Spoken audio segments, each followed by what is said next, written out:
ایک دن امیر المومنین حضرت ابو بکر صدیق رضی اللہ تعالی عنہ کھانا کھا رہے تھے۔ کھانے کے بعد آپ کا دل کسی میٹھی چیز کھانے کو چاہا۔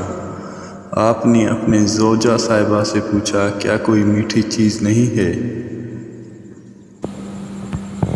انہوں نے جواب دیا، بیت المال سے جو راشن آتا ہے اس میں میٹھی کوئی چیز نہیں ہوتی۔ آپ سن کر چپ ہو گئے۔ چند دن بعد آپ رضی اللہ تعالی عنہ نے دیکھا کہ دسترخوان پر کھانے کے ساتھ حلوہ بھی موجود ہے۔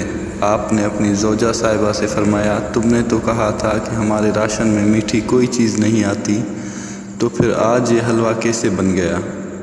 آپ کی زوجہ محترمہ نے جواب میں فرمایا، میں نے جو اس دن محسوس کیا کہ آپ کو میٹھی چیز کی خواہش ہے، تو میں نے یوں کیا کہ راشن میں جتنا آٹا روزانہ آتا تھا میں اس سے مٹھی بھر آٹا الگ رکھتی تھی۔ آج اتنا آٹا جمع ہو گیا کہ اس کے بدلے میں نے بازار سے کھجور کا شیرہ منگوایا اور اس طرح یہ حلوہ تیار کیا۔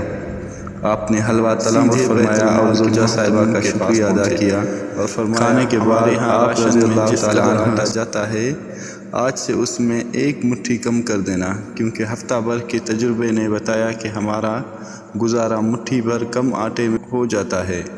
یہ تھی مدینہ کی ریاست اور مدینہ کے خلفاء۔ آج کے دور میں اگر اس کا عشر عشیر بھی مل جائے تو غنیمت ہے۔